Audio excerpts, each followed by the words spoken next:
Welcome back to another YouTube Tuesday. My name is Derek. Today I'm going to be going over YouTube channels that you might have seen before or that you should be following because they put out good content that's solid, educational, and it's well worth subscribing to them because they're going to always put out content that'll help your repair game and will help further your ability to repair devices. Today we're going to be looking at iPad Rehab with Jessa Jones. And the video that we're going to be going over includes Mark Schaefer. He's another YouTuber that has his own channel, hasn't uploaded in a while, but they're both extremely skilled at what they do. Jessa has a wonderful course where they teach you all that you really need to know to get into micro soldering and repairs. Today's video, they're going to be going over a big issue that we're seeing with a lot of Apple devices, and that is when you get error 4013 when you're trying to update a device or something like that. They're going to be covering how to fix error 4013, which happens when you're trying to use iTunes to update a device that is having an issue where all that you'll get is an Apple logo and then a black screen. This is very, very common on the iPads, especially the Air series. The iPad 7 is a very common one for this failure to happen on. It's not always clear why it fails because it's a hard thing to diagnose because the CPU has so many different lines that could possibly cause this issue. But we're going to go over and see the solution and the whole process from start to finish on how to do it. Let's watch it together. Without further ado, let's get into the video. Hi, I'm Jessa from iPad Rehab here with Mark from iPad Rehab, and we're going to show you how to fix your boot looping iPad 7. iPad 7s that are in beautiful condition that haven't been dropped are just dropping dead like flies. And it starts out like this. Your iPad with all of your information, maybe you're an artist and it's filled with your Procreate drawings. We see that a lot for data recovery.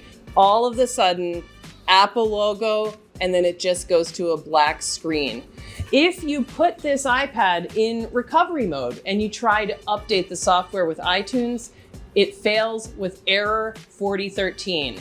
This is an epidemic, and we've figured out the solution: reballing the CPU. There's something about the CPU where it just goes bad on some connection between the CPU and the board.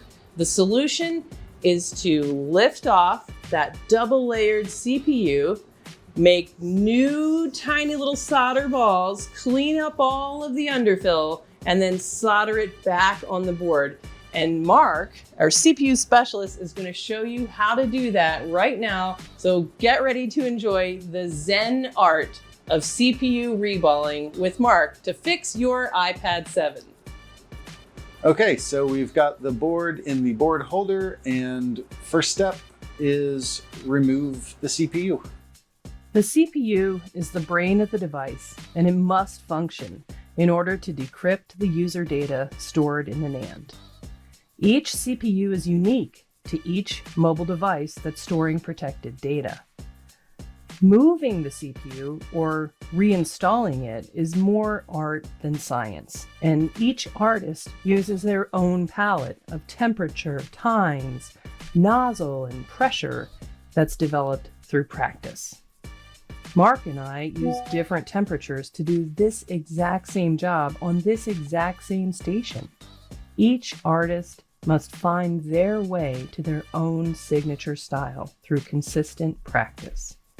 When every step goes well, as it often does with experience, it looks easy, and in real time, pretty boring.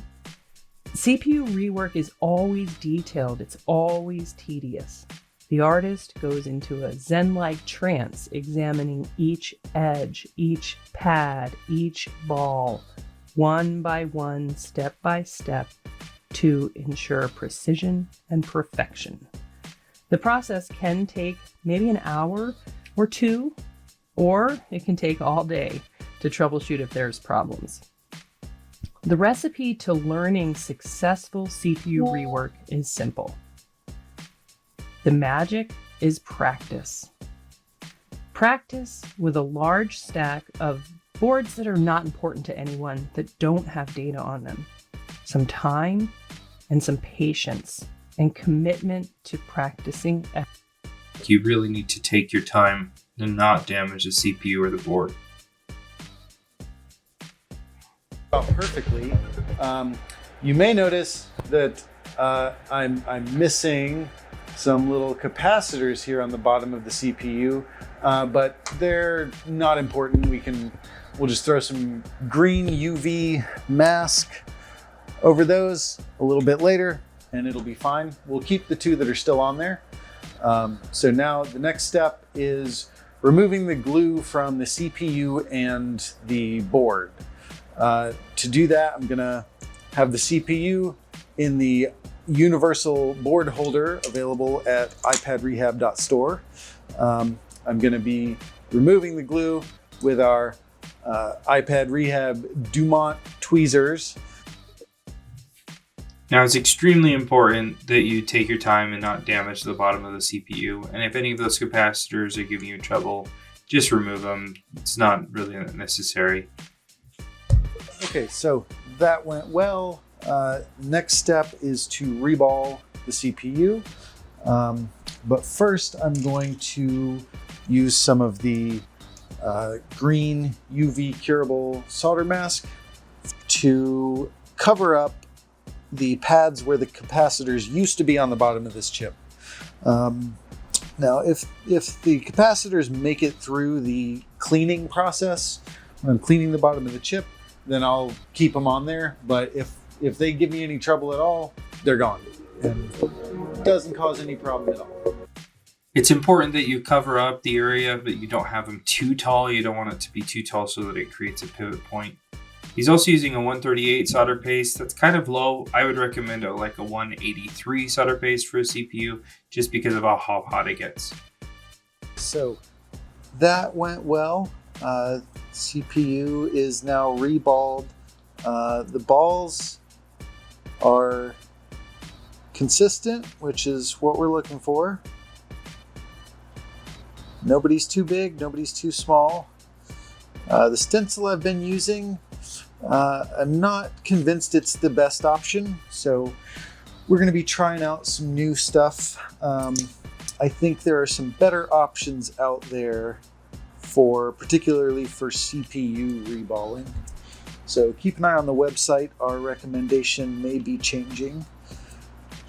So now the final step is put CPU back on board. Now you need to make sure you line this up perfectly so that you can reflow it into place. Use the proper amount of flux, the right temperature, and what you're really looking for is to have a ponytail. Or what you're really looking for is to be able to nudge it when it gets up to temperature. All right, so the CPU's on. I felt like that went pretty smoothly. So now we're going to inspect. All right, so I think we are ready to test this. All right, looks good to me. Are you ready to put it in the housing and get the moment of truth?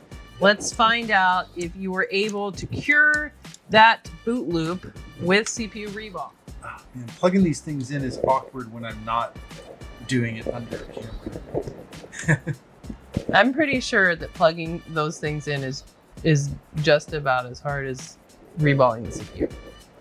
It's a close second. It's close.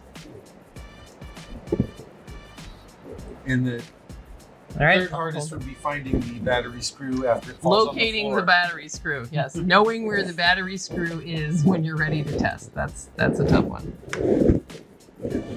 Okay. All right. Do you know where the battery screw is? I It's do. right there. I do, but now I don't know where the Phillips screwdriver is. We're gonna need a third person. Katrina. It's in my lap. It's in your lap. Here's my pro tip. The battery screw, always stick it on the magnetic housing, and then you'll always know where it is. And it's surprisingly important. That battery has got to make contact in order to actually figure out if it's going to boot.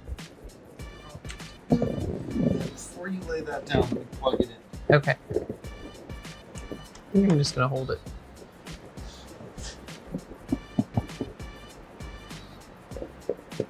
There we go. All right, so the last time we saw this iPad, it was showing the Apple logo and then going to that dark black depressing screen, the boot loop.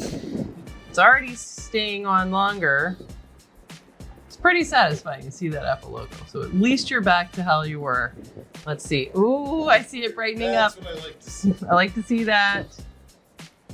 Come on. Do you have to like cuss it a little, or does it just boot up on its own? Usually the cussing is done during the Joke. revolving process. There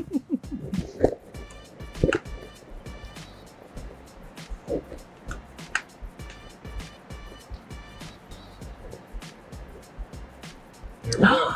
Hey, there it is. Oh my gosh. I see it. There we go. We're at the lock screen.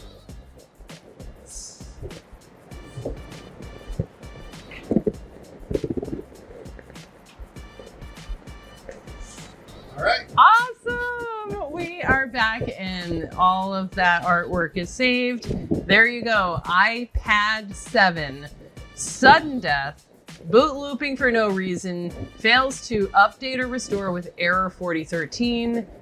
Needs a CPU reballing just like you saw Mark do. Good job, Mark. I'm proud of you. Nice work. And there we go. As you can see, they were able to successfully repair this iPad. There are some things, of course, that I would have done differently, like I mentioned with the 183, like I mentioned with the 138. Solder paste is kind of a lower melting solder for a CPU.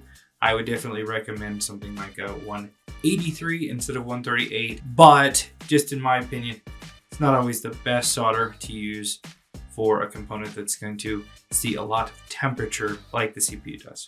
But that being said, the process, the techniques, the skills, as you can see, was wonderful. And Jessa has uploaded tons of very informative videos over the years, helping you understand in a very easy to consume way how to diagnose and repair devices. Given her education background and the way that she started doing this in the first place, has given her the ability to really break things down to the point where anyone can learn how to do what she does. If you have a channel or one in mind that you think should garner more attention, leave it in the comments below. Like and subscribe for more future videos. We'll see you tomorrow for a Micro Soldering Wednesday. Thanks a ton for watching. We'll see you in the next video.